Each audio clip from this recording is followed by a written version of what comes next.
In one episode of Family Guy, the baby discovers that the giant burst, which started the whole universe, was set off by him by accident while scrambling to get home. Every star, every world, every year of history began with that single blast, and it is only the first knot. In the same show, a baby stays 1 year old for over 20 years while the world ages around him. A dog turns out younger than his own teenage son. A beloved character dies, gets a funeral, and strolls back in 2 episodes later. Time runs backward. Doors open onto endless other worlds. Pulled apart for laughs, these moments seem like random nonsense. Lined up side by side, they reveal a town built on no fixed rules, where time, age, life, and death all quietly bend. 10 of the strangest paradoxes in the entire show, one calm step at a time. Welcome to Red Umbrella. Let's get into it. The town where time stands still. Family Guy first aired on the last night of January in 1999. The very first episode was called Death Has a Shadow, and it dropped the audience into a loud, messy home in a made-up town named Quahog in the small state of Rhode Island. A heavy-set dad named Peter, a patient mom named Lois, a bullied teenage daughter named Meg, a clueless teenage son named Chris, a talking dog named Brian, and a baby named Stewie, who spoke like a grown man and seemed to be planning something terrible at all times. That was the whole picture on day one. A normal-looking cartoon family with 1 or 2 strange members living a normal-looking life in a normal-looking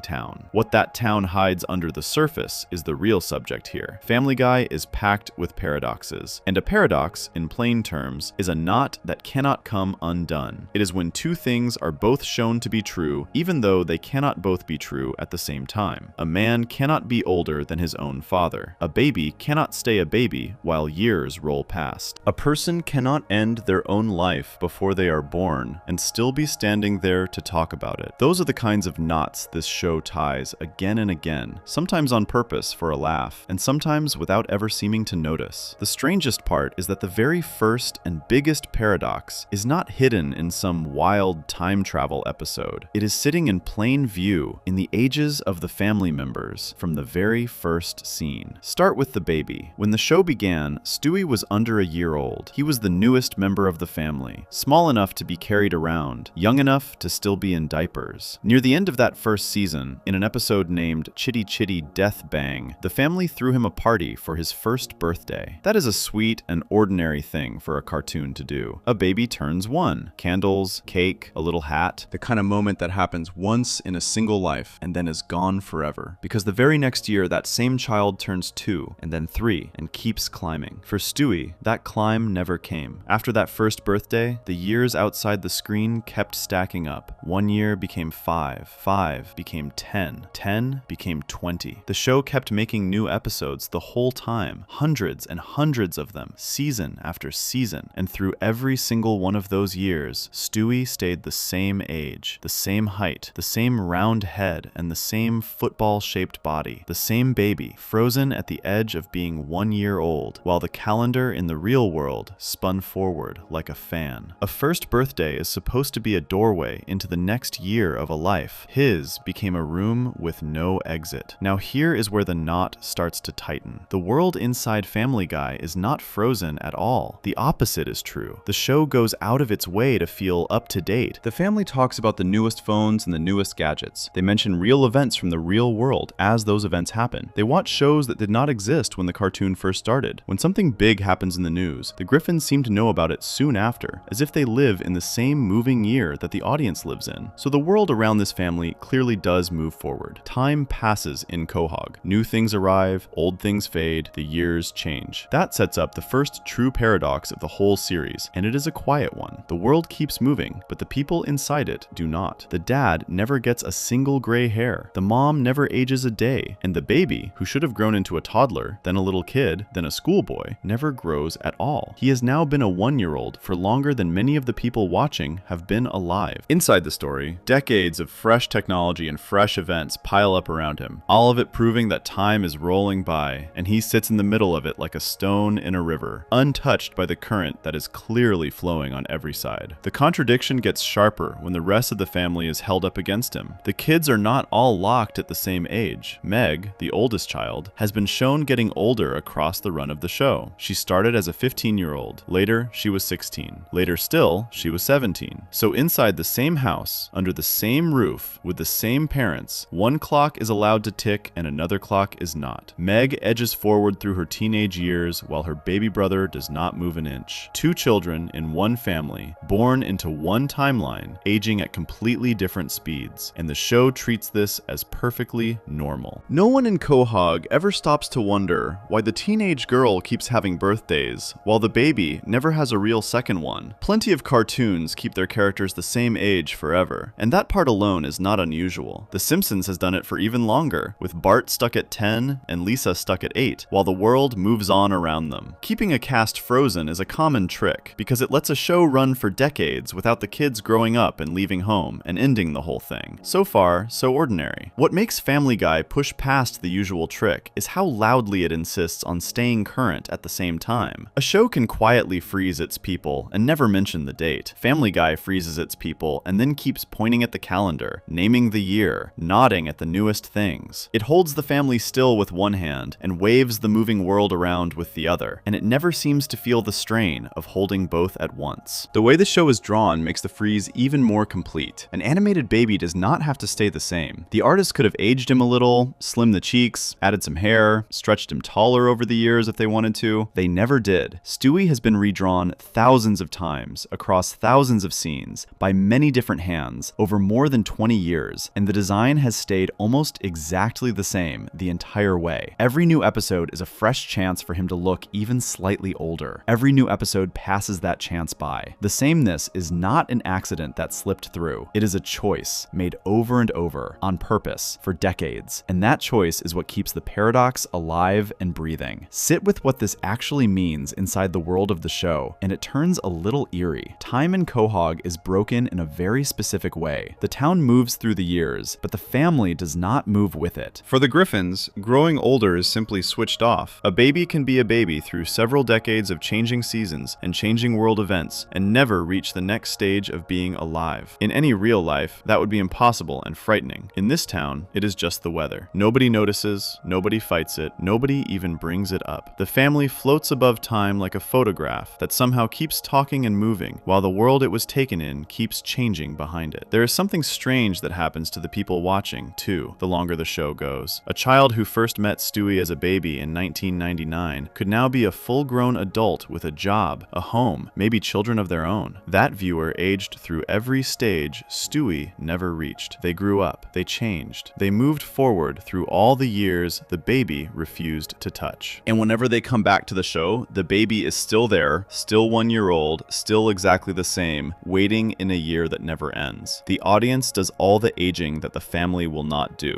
The family becomes a fixed point, a place that never moves, while everyone on the other side of the screen keeps drifting away from it. This frozen family is the ground that every other strange thing in the series gets to stand on. Once a show has quietly decided that its people do not have to obey the simple rule that living things grow older, it has already loosened the rules of time itself. The door is open. If a baby can stay 1 year old while 20 years go by, then maybe a baby can also do far wilder things to time without breaking the world he lives in. The frozen ages are the small, calm version of the chaos that comes later. They are the first sign that in this town, cause and effect are gentle suggestions rather than hard laws. Everything stranger that follows, every trip through time and every undone death, only works because the show already taught the audience, way back in season 1, that the normal flow of years does not fully apply here. So the town where time stands still is the starting point. A family that never ages inside a world that never stops moving. A baby with one birthday and no second one for the better part of a lifetime. A teenage sister who is allowed to grow while her little brother is not. None of it is hidden and none of it is ever explained. It is simply the way Quahog works, accepted by everyone in it without a second thought, the soil from which 100 bigger paradoxes will grow. Before we move on, if you're enjoying this analysis, please consider subscribing. It helps the channel tremendously. And of all the family members caught in this frozen town, one of them carries the age problem to a far stranger place than the baby ever could. He walks on 2 legs, drives a car, drinks at the bar, and somehow manages to be both far too young and far too old at the very same time. Section 2. The dog who is too young to be this old. Brian is the family dog, and from the outside he looks like an ordinary white Labrador. He has fur fur, he has a tail, he has the long nose and floppy ears of a regular pet. Peter found him on the street years ago and brought him home, the way a person might pick up any stray. Before that, Brian had been a homeless dog with no one, washing the windshields of cars for spare change just to get by, until Peter came along and offered him a spot in the family. That is where the resemblance to a normal dog ends. Brian talks, not in little barks that the family pretends to understand, but in full, clear sentences, with a deep voice and a sharp mind. He drives a car, he sits at the bar and drinks. He writes novels, falls in love with human women, votes, argues about the news, and carries around the worries of a grown man who feels like his best years might be slipping away. He is a dog in shape only. For all of that, the show keeps tugging him back down to plain doghood whenever it suits a joke. The same Brian who writes novels and argues about politics will, in the middle of an ordinary scene, clean himself with his tongue the way any dog would. He scratches at fleas with his hind leg. He gives chase to things thrown for him before he can catch himself, and his head turns at sounds no person would notice. So the picture of him splits right down the middle. In his mind and his manners, he is a weary, grown man with a writer's ego and a drinker's regrets. In his body and his instincts, he is still very much an animal. The show holds both of these at once and never lets either side win, treating a creature who can drive to the bar and a creature who licks himself clean as the very same person in the very same breath. A real dog does not live very long. Most dogs reach somewhere between 10 and 15 years, and then their time is up. Because their lives are so much shorter than a person's, people have a simple way of imagining a dog's age. They count in dog years. The idea is that a single year of a dog's life is worth several years of a human life, since the dog packs a whole lifetime into such a small stretch of time. A dog that is a few years old in plain counting might feel middle-aged in the way it acts. A dog that reaches 10 or 12 is already old and gray. This idea is so common that almost everyone has heard it, and Family Guy leans on it hard, because it gives the show a clever way to make Brian any age it wants, whenever it wants. Here is the part that starts the knot. In one of the early episodes, back in the second season, Brian plainly states his age. He says he is 7 years old, and he figures that if he is lucky, he has maybe 7 more years ahead of him. That is a normal thing for a dog to say about a dog's life. 7 years lived, 7 or so left, and then the long sleep. So the show, in its own words, in its own canon, set Brian's age at a young number. A 7-year-old dog is not a puppy anymore, but it is far from old. It is a dog with most of its life still in front of it. The trouble is that Brian never behaves like a creature who is only 7 of anything. He carries himself like a man in his 40s who is starting to wonder where the years went. He has written more than one book and treats writing as the great work of his life. He dates grown women and has long, serious relationships with them. He drinks the way an adult drinks, sometimes too much, and he talks about regret and loneliness and missed chances like someone who has already lived a long, full, complicated life. The number says young, the life says old. Those two facts already sit uneasily side by side, even before the show does anything wild with them. Then comes the moment that turns the uneasy feeling into a real, unbreakable knot. In the 6th season, in an episode named The Former Life of Brian, which aired in the spring of 2008, Brian learns that he is a father. Long before the show began, he had been in a relationship, and out of that relationship came a child. That child is now a boy named Dylan, and Dylan is 13 years old. Brian meets him, takes him in, and tries to figure out how to be a dad to a teenager he never knew he had. The show plays it for jokes, and for a few softer moments, the way it usually does. Sit with the numbers for a moment, and the floor drops out. Brian, by the show's own earlier word, is around 7 years old, maybe 8 if a little time has passed. His son Dylan is 13. A father cannot be younger than his own child. It is one of the most basic rules of how living things work. To have a 13-year-old son, Brian would have had to become a father at the age of -5 or 6, which means he would have had a child years before he himself existed. The math is not just unlikely, it is flatly impossible. The child is older than the father who made him. A young dog is somehow the parent of a teenager who has been alive longer than the dog has. The show never stops to fix this. No one in the story points at the gap and asks how it could be true. Brian does not sit Dylan down and admit that the dates make no sense. The family simply accepts that the dog has a teenage son, the same way they accept everything else in this town, with a shrug and a punchline. The impossible father and son math is left lying right there in the open, never patched, never explained, just folded quietly into the show as if it were the most natural thing in the world. Now the strange strangeness spins the other way, because Brian is not only too young, by the rules of dog years, he is also far too old. In a later episode, in the 14th season, named Underage Peter, the mayor of Quahog decides to raise the legal drinking age all the way up to 50. Suddenly, almost no one in town is old enough to buy alcohol, because almost no one has lived 50 years. Peter cannot buy his own beer, neither can his friends. Only one member of the household clears the new bar, and it is the dog. Because of dog years, Brian counts as more than 50 years old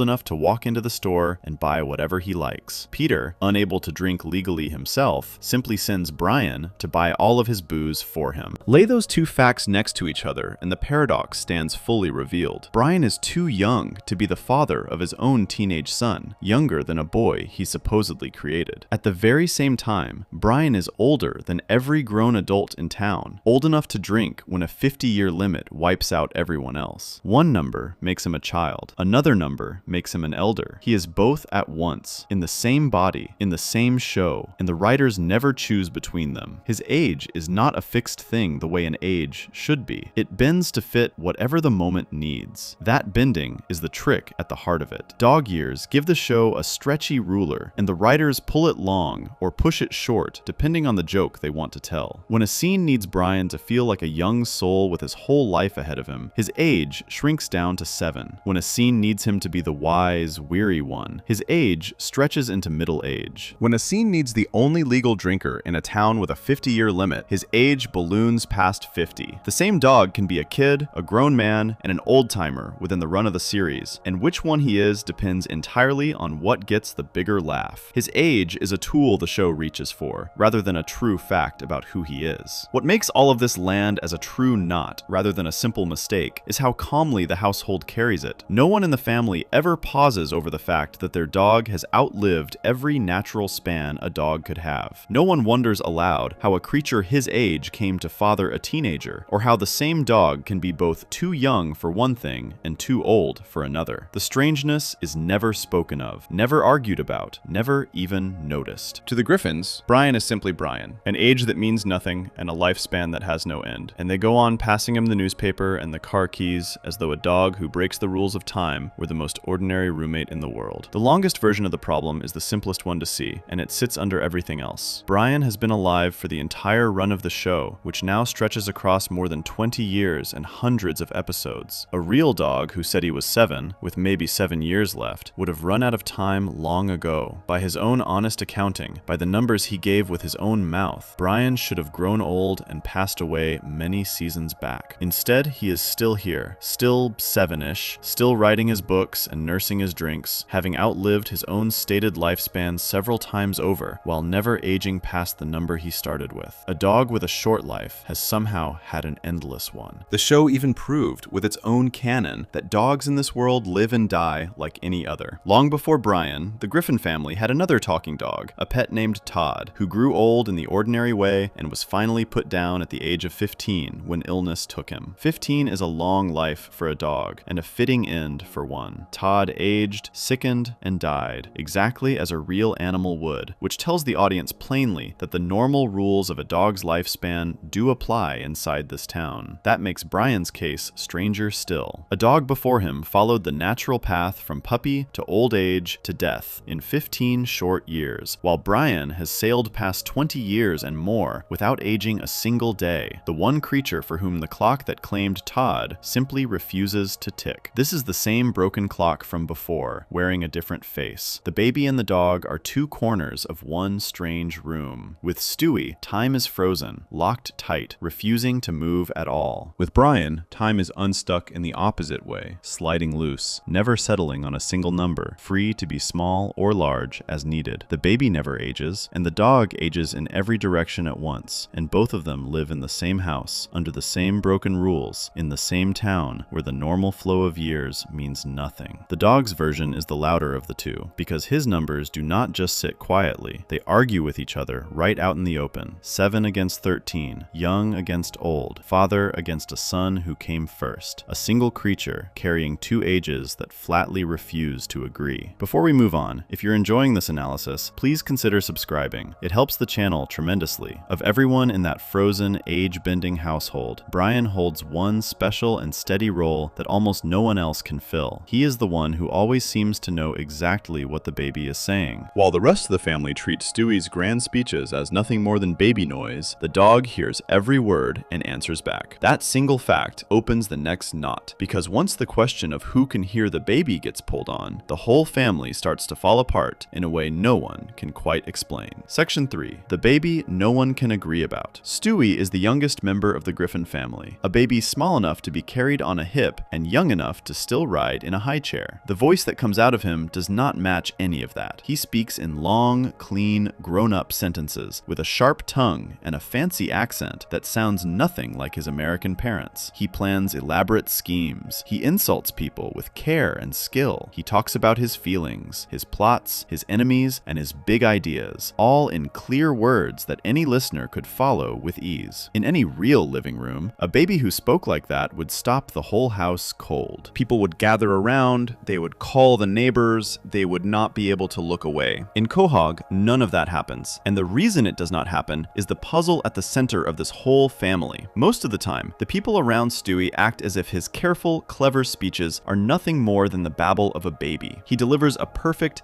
biting line, and the room moves on as though he had only gurgled and cooed. So the real question, the one that has chased the show for its entire life, is a simple one with no steady answer. When this baby speaks, who can actually hear him? Who understands the words? And who hears only baby sounds? The show has spent more than 20 years refusing to settle that question, and the refusal is the paradox. One thing stays solid through all of it. Brian, the dog, always understands. The baby and the dog talk together the way two grown friends would, back and forth, easy and natural, trading jokes and arguments and secrets. They go on long trips together, plan things together, hurt each other's feelings, and make up, all through plain conversation. Whatever strange rule governs the rest of the house, it does not touch the bond between these two. The dog hears every word the baby says and answers every one, and that friendship is the most stable thing in the entire show. If the question were only about Brian, there would be no puzzle at all. The trouble begins with everyone else. Sometimes, a member of the family clearly hears Stewie. Someone answers a thing he said, or reacts to a plan he just announced, or holds a short back and forth with him as if his words landed perfectly well. Then, in another scene, maybe even later the same day inside the story, that very same person treats him as a silent baby again. Stewie can stand in the middle of the room and deliver a full speech, and his own mother might look right past him as though the air made the sound. The same parent who answered him an hour ago now hears nothing. The same brother who laughed at his joke last week now stares blankly. The signals never line up. One scene says they hear him fine, the next scene says they never could, and the show keeps both without ever choosing. The man who created the show has been asked about this more than anything else, and he has said as much himself. Seth MacFarlane has called it the single most asked question about the entire series. People have wanted a straight answer for years. The answers he has given, though, do not hold still either. At one point, he explained that everyone in the family can actually hear and understand exactly what Stewie says. The reason they seem to ignore him, by that explanation, is that he is a baby, and grown people simply do not take a baby seriously, so they let his words slide past without really listening. By that telling, the family hears him perfectly and just chooses not to care. Later, at a large fan gathering in 2011, the same creator gave a different shape to the answer. There, he laid out a kind of rough order. Brian always understands the baby. Chris, the older brother, understands him some of the time, and Peter, Lois, and Meg do not understand him. That sounds tidy for a moment, until he added the catch that takes the tidiness away. He admitted these were not firm rules. The writers bend them whenever bending them makes a scene funnier. So even the man in charge described the rule as a thing that gets reshaped on purpose, scene by scene, to fit the joke of the moment, rather than to stay true to itself. A producer on the show later drew the line in yet another place. He explained that, inside the family, Brian and sometimes Chris are the ones who understand Stewie, while the wider world outside the home is meant to hear only baby sounds. By that version, the family edge is the wall. Inside, a couple of them get it. Outside, no one does. The show then turns around and breaks that wall too,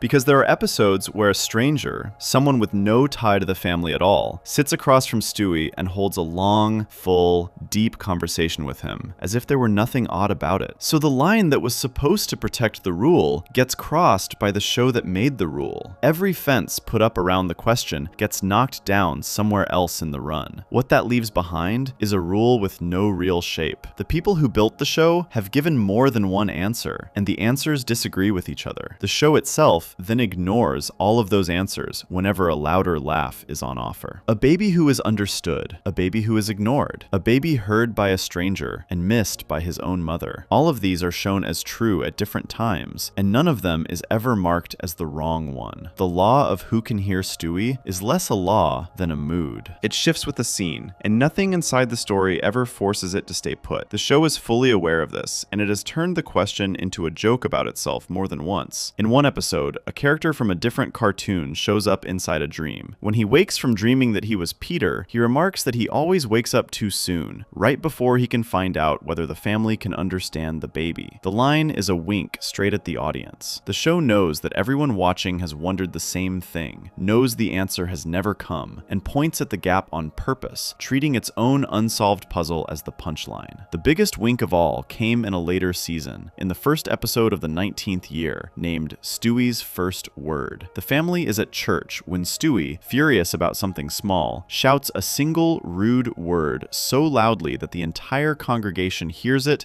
and understands it perfectly. Heads turn. Everyone reacts. For one moment, the baby is heard by a whole room of people, clear as a bell. Afterward, Brian asks the obvious thing, the thing the audience has wanted to ask for 2 decades. He wonders aloud why everyone suddenly understood Stewie just now, when the baby has been speaking in full sentences the whole time. Stewie works out his own theory and answer. He decides that people can only understand him when he is feeling an emotion strong enough, and the rest of the time, his words simply do not reach them. The show took its oldest unsolved question and built a whole story out of poking at it, while still never landing on a final, fixed truth. Stripped down to its bones, the paradox is short and stubborn. A baby speaks in words clear enough for anyone to understand. The family proves they can hear those words because they answer him, react to him, and talk with him. The family also proves they cannot hear those words because they ignore him, talk over him, and treat him as a silent infant. Both of these are shown on screen as real. Both are part of the canon of the show. The baby is understood and not understood at the same time by the same people, and the contradiction is never solved, never patched, and never even fully owned. It just goes on, scene after scene, year after year. This is the same loose, broken world from the earlier knots, only now the loose thread runs through the most basic act there is. Time will not move for the baby. Age will not settle for the dog. And speech, the simplest tool a family has, the plain act of one person hearing another, will not hold a steady rule either. In any normal home, being heard is the floor everything else stands on. In this home, even that floor tilts and shifts depending on the joke. Frozen years, bending dog years, and a baby whose every word both lands and vanishes at once. The town keeps proving, in one way after another, that the ordinary laws of cause and effect are only on loan here, handed out and taken back whenever the show pleases. Before we move on, if you're enjoying this analysis, please consider subscribing. It helps the channel tremendously. There is a quiet sadness folded into all of it too. The one person who could warn this family about almost anything, the small genius who notices everything and says it out loud, is the one they listen to least. The baby could tell them what is coming, and they would hear only noise. So when the day finally arrives that the entire family gets wiped away and rebuilt into different people with different lives and different last names, the warning does not come from the clever baby at all. It comes far too late, and the person who causes the whole thing is the father, Peter, by stepping back into a single forgotten night from his own past and changing one small choice he made there. Section 4. The night Peter erased his own kids. The trouble starts with a feeling that most grown people know well. In an episode from the 5th season named Meet the Quagmires, which first aired in the spring of 2007, Peter sits and listens to his neighbor Quagmire brag about the wild, free life of a single man. No wife, no kids, no rules, just one big night after another. The more Peter hears, the more he aches over the years he gave up. He married young. He settled down young. He never got to be a careless 18-year-old with nothing to lose. And now, sitting there as a heavy, middle-aged dad, he wishes more than anything that he could go back and live one night of that lost freedom. In this town, a wish like that does not stay a wish for long. Death himself, drawn out to the local bar by a false alarm, hears Peter moping and decides to grant it. With a snap, he sends Peter back to the year 1984, turning him 18 again for a single night, and Brian goes along for the ride. The rules are clear and small. One night, one young version of himself, one chance to taste the life he thinks he missed. Everything about the setup feels harmless. A quick trip down memory lane that should leave no mark on anything. The whole future hangs on one tiny choice, and Peter walks straight into it. Back in 1984, the young Peter had a date planned with Lois, the girl he would one day marry. They were supposed to go to a movie together, a quiet evening that, in the real history of his life, helped seal the love between them. This time, with his second chance in hand, Peter blows it off. He cancels the date with Lois, and instead heads out to party at a bar with his friend Cleveland, chasing the wild night he came back for. One movie date, traded away for one fun evening. To Peter, it feels like nothing. It is the most important nothing he will ever do. The night goes exactly the way he hoped. Peter dances, drinks, and ends up kissing the young actress Molly Ringwald, living out the single guy fantasy that Quagmire's bragging had stirred up in him. He has his fun, he gets his lost night, and then death appears again, right on schedule, and pulls him back to the present day, his wish complete. Peter returns home pleased with himself, expecting to slot right back into the life he left. The life he left, though, is no longer there to slot into. The present has changed, and the changes spread out in every direction. Peter walks into a world where he never married Lois at all. Instead, he has been married for 20 years to Molly Ringwald, the actress he kissed that night. Lois has married someone else entirely, and the someone else is Quagmire, the very neighbor whose bragging started this whole mess. The ripples reach far past the family, too. The country has a different president, with Al Gore in charge instead of the man who really held the office. Even the host of a famous late-night talk show has changed. One skipped movie date in 1984 reached forward through more than 20 years and rewrote the map of the entire world. The deepest cut is waiting at home. Peter still has children in this new world, 3 of them, in the same house, around the same age. They are not his children. Chris, Meg, and Stewie, the kids Peter knew, are gone. In their place stand 3 children fathered by Quagmire, carrying Quagmire's chin and Quagmire's nose and Quagmire's habits, born from the marriage between Lois and the neighbor. The baby in the high chair is a different baby. The teenagers at the table are different teenagers. The family Peter spent years raising has been quietly unmade, and a brand new set of people, born from a different father, sits in their chairs as though they had always been there. Sit with what that means, and it lands hard. 3 real children, kids who laughed and cried and grew up in that house, simply stop existing. They are not killed, they are not sent away, they are undone, erased from having ever been born, because the single night that led to their making never happened. The love story that created them got skipped, so they got skipped too,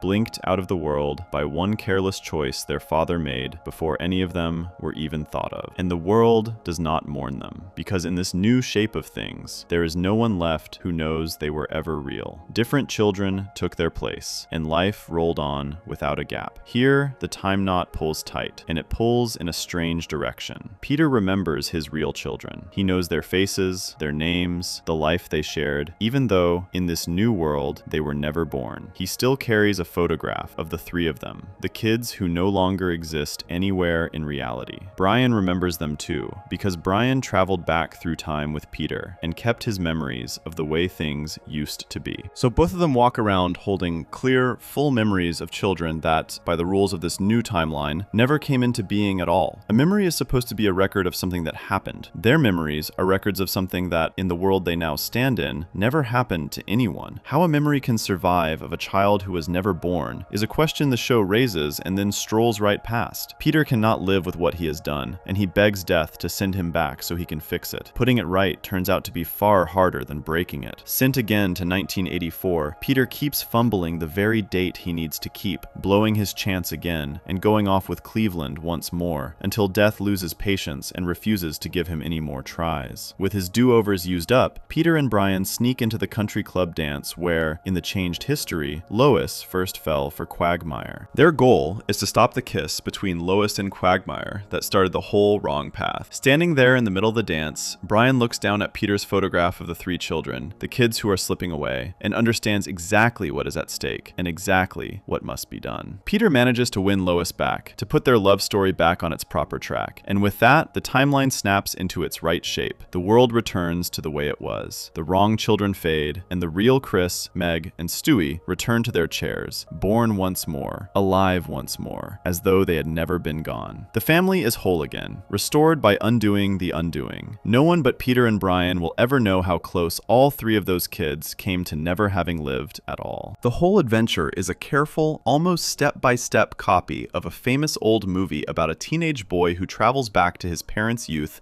and nearly stops them from falling in love, which nearly erases his own existence in the process. The show borrows that story openly and proudly, swapping the teenage boy for a grown dad and the worried son for three children who can vanish. Building the episode on top of a story the whole audience already knows makes the danger easy to feel. Everyone watching understands the rule from the movie. Mess with the moment your parents got together and you risk wiping yourself or your children clean off the page of the world. There is an extra crack hiding inside this episode, one that opens up when it is set beside the rest of the show. At that 1984 dance, Quagmire appears as a young man, close enough in age to Peter and Lois to be standing in the same room at the same kind of teenage event. Years later, in a different episode, the show puts Quagmire's age on a driver's license, and the number listed there is 61. If Quagmire is 61 in the present day, then back in 1984, he would already have been a grown man well into adulthood, far too old to be a teenager at a young people's dance beside an 18-year-old Peter and Lois. The two facts cannot both be true. A paradox has quietly slipped inside the paradox, an age that does not add up, tucked into an episode already built on a timeline that does not hold. All of it points back to the same truth about this town. The shape of the family is not locked. It can be deleted and rebuilt by a single forgotten night. Children can be wiped out of having ever existed and swapped for other children, and the world will simply carry on, while memories of the lost kids float around in the heads of the only two who happened to be standing outside of time when the change was made. Frozen years. A dog with no fixed age. A baby heard and unheard at once. And now, a whole family that can be unmade and remade by one skipped date in the distant past. The rules of who exists and who gets to keep existing bend here as easily as everything else. Before we move on, if you're enjoying this analysis, please consider subscribing. It helps the channel tremendously. The smallest member of that fragile, flickering family carries the strangest secret of them all. The baby in the high chair, the one who can be erased by his father's bad night and brought back by his father's good one, turns out to be tied to something far larger than any single family tree. Long before he was ever born into that house, in a place where time and space did not yet exist, that same baby lit the spark that made the entire universe begin. Section 5. The baby who made the whole universe. Among all of Stewie's inventions, the most important one is the time machine he built and keeps hidden away in his room. It is his secret. The only other soul who knows it exists is Brian, his dog, and his closest friend, and the two of them have used it again and again to drop into different corners of history. For a baby who has not yet learned to walk steadily, building a working machine that travels through time is already a strange and wonderful thing. What that machine leads to, in an episode from the 9th season named The Big Bang Theory, is the single largest claim the show has ever made about any of its characters. It turns the smallest member of the family into the reason that everything, every star, and every world, and all of time itself exists at all. The whole thing begins, as so much in this town does, with a careless mistake. Stewie and Brian are messing around with the machine, tugging at the controls, arguing over who gets to steer. In the middle of their squabble, the machine misfires and flings them somewhere it was never meant to send anyone. They are thrown clear out of the ordinary world, past the edge of all of history and all of space, into a place that should not be reachable at all. There are no buildings around them, no ground, no sky, no time of day. There is only a blank white emptiness, stretching in every direction, quiet and endless and wrong. Stewie works out where they are, and the answer chills him. They have landed in a place outside of everything. No past lies behind them, because the past has not started yet. No future waits ahead, because there is no time to carry them into it. The whole universe, with all its years and all its planets, simply is not here. The two of them are floating in pure nothing, in the empty space that came before anything was ever made. The little pad they use to jump home cannot help them, because the pad works by aiming at a spot somewhere in time and space, and out here, there are no spots to aim at. There is nowhere to go back to, because back has not been invented yet. Trapped in that emptiness with no normal way out, Stewie reaches for a desperate plan. He explains to Brian that he can overload the small engine inside the return pad, pushing it far past what it was built to handle, until it bursts in a single enormous blast. The blast, if it works, would hurl the two of them out of the nothing and back into reality. The danger is that an explosion that size could just as easily tear them both apart. Stewie hesitates. Brian, in his own roundabout way, talks him into trying it, and Stewie finally overloads the pad. The burst goes off with tremendous force, and the explosion throws them out of the white emptiness and drops them safely back into the world they came from. They made it home. The danger, they think, is over. A few days later, back in the calm of the house, Stewie shows Brian something he has been studying. He has drawn up a careful chart. On one side of the chart sits a picture of the faint leftover energy that still drifts through the whole universe, the quiet trace left behind by the giant burst that first started everything, the event most people call the Big Bang. On the other side of the chart sits the energy reading from the explosion the two of them set off to escape the emptiness. Stewie lines them up side by side, and the two patterns match perfectly. Every peak lines up with every peak. They are the same event. The blast that blew Stewie and Brian back into the world was the Big Bang. The meaning takes a moment to settle, and once it settles, it does not let go. The explosion that started the entire universe, the burst that made every galaxy and every sun, and the very ground the Griffins walk on, was set off by a baby trying to get home from a place he should never have reached. Before that blast, there was no time and no space, only the white nothing where the two of them were stranded. Their explosion lit the spark. Everything that has ever existed, the whole sweep of history and the whole width of the sky, began the instant Stewie overloaded that little pad to save his own life. The start of all things was a baby's escape plan. Now the knot tightens into the strangest loop in the entire series. For Stewie to be born, the universe had to already exist, because a baby needs a world to be born into, a family, a planet, a year on the calendar. So the universe came first, and then Stewie. And yet the universe only exists because Stewie set off the blast that created it. So Stewie came first, and then the universe. Both of those are true at the same time. The world made the baby, and the baby made the world, each one giving rise to the other, in a circle that closes on itself, with no opening anywhere along the ring. A loop like that does something dizzying to the way cause and effect are supposed to work. Normally, every event has something before it that caused it. A ball moves because a foot kicked it. A baby is born because parents came before. Trace anything backward and there is always an earlier link in the chain. This loop has no earliest link. The universe causes Stewie, and Stewie causes the universe, and the chain bends back into itself so that there is no true beginning to point at, no first cause that started the whole thing rolling. The beginning of everything reaches forward to a baby, who reaches back to start the beginning. It is a circle that somehow brings itself into being, holding itself up by its own two ends. That alone would be enough to make this the biggest paradox in the show. The episode is not finished though, because it takes that impossible loop and turns it into a weapon. The threat comes from a character named Bertram, who is Stewie's half-brother. The two of them share the same father, Peter, but they have different mothers, which makes them rivals, tied by blood and divided by everything else. Bertram is clever in the same cold way Stewie is, and the two have clashed before. In this episode, Bertram discovers that the time machine exists, and an idea forms in his mind that he believes will rid him of his little rival forever. Bertram's plan is the oldest dark trick in time travel. He decides to go back into the distant past and kill one of Stewie's ancestors, one of the relatives from long ago whose existence is the only reason Stewie was ever born. Wipe out the ancestor, and the whole family line that leads down to Stewie crumbles. No ancestor means no parents, means no Stewie. Bertram steals the time machine and vanishes into history to do exactly that, sure that he is about to erase his brother from having ever existed, cleanly and permanently, with no trace left behind. The catch is the one the episode built so carefully at the start, and it is enormous. If Bertram succeeds and Stewie is never born, then Stewie can never grow up, never build the machine, never get stranded in the white emptiness, and never set off the blast. With no blast, the Big Bang never happens. With no Big Bang, the universe never begins. So killing one small baby in the cradle of history does not simply remove that one baby. It pulls out the single thread that holds up all of creation. Erasing Stewie erases the start of everything, which means erasing the stars, the planets, the years, and every living thing that ever was. Bertram, in trying to delete his brother, is about to delete the whole of existence without even knowing it. threat. The danger announces itself fast. Soon after Bertram leaves, the world around Stewie and Brian begins to come apart. Ripples spread through reality, and pieces of the world start blinking out of existence, swallowed up as the universe begins to unravel from the inside. Stewie and Brian take shelter inside the time machine, the one spot still steady while everything else dissolves. Watching the world fall away, Stewie understands at once what has happened. His brother has gone back and prevented his birth, and because his birth is the hidden key to the whole universe is now collapsing in on itself, second by second. There is only one move left. Stewie and Brian aim the machine to arrive in the past just before Bertram does, 15 minutes ahead of him, hoping to stop the murder before it can be done. The machine sets them down in the city of Venice, in Italy, more than 500 years ago, in the late part of the 1400s. There, Stewie learns the name of the ancestor Bertram has come to kill, and the name is a famous one. His distant relative is Leonardo da Vinci, the great artist and inventor whose paintings and clever machines are still known and loved today. The baby plotting to take over the world turns out to be a descendant of one of the most celebrated minds in all of human history. Even in the middle of a fight to save reality, Stewie pauses to think it through, and his reasoning shows how carefully the show is playing with its own family tree. He works out that since he and Bertram share the same father but have different mothers, Da Vinci has to be a relative from his mother Lois's side of the family. The logic is sharp. If Da Vinci were related through their shared father, then killing him would erase Bertram too, and Bertram would never be foolish enough to undo himself. So the target has to sit on the side of the family that belongs to Stewie alone. The rescue itself runs on the same bloodline math that the whole threat is built on. The clash comes quickly. Bertram appears and hurls a knife straight at Leonardo da Vinci, meaning to end the great inventor's life and the family line along with it. Stewie throws himself into the path and blocks the strike, saving his ancestor. The two brothers turn on each other. Stewie tries to finish Bertram off. Bertram strikes first and gets away, leaping onto one of Da Vinci's own inventions, a flying machine with great wide wings, and taking to the air. Stewie climbs aboard another of the inventor's winged machines and gives chase, and the two of them battle high above the old city, swooping and diving among the clouds. In the end, Stewie gets the better of his brother and stops him for good. The murder is prevented, the ancestor lives, the family line holds, and reality knits itself back together. The universe, brought to the brink of vanishing by one jealous sibling, goes on existing. Step back from the chase and the size of what this episode dared to do comes into view. The show took one of its characters, the baby who gets ignored at the dinner table, the one whose words half the family pretends not to hear, and it placed him at the very center of all of existence. His accidental escape became the birth of the universe. His near erasure became the near end of everything. Two of the heaviest ideas in all of time travel, the loop that has no beginning and the killing that unmakes a whole world, were stacked one on top of the other and packed into a single half-hour cartoon, played partly for laughs and partly for real wonder. Most stories would build an entire epic around just one of those ideas. This one used both before the credits rolled, and then moved on, as though nothing unusual had happened. It all folds back into the same truth this town keeps proving. The family that can be frozen in time, unstuck in age, heard and unheard, deleted and rebuilt, holds at its very heart a baby who is somehow the source of all things. The smallest, least listened to person in the house, the one who can be wiped out by his own father's careless night, is the same one whose existence props up every star in the sky. The rules of cause and effect do not merely bend here, they curl all the way around and bite their own tail, with a baby in a high chair sitting at the exact point where the circle closes. Nowhere does the show reach higher or stranger than this, the moment it decided that everything that exists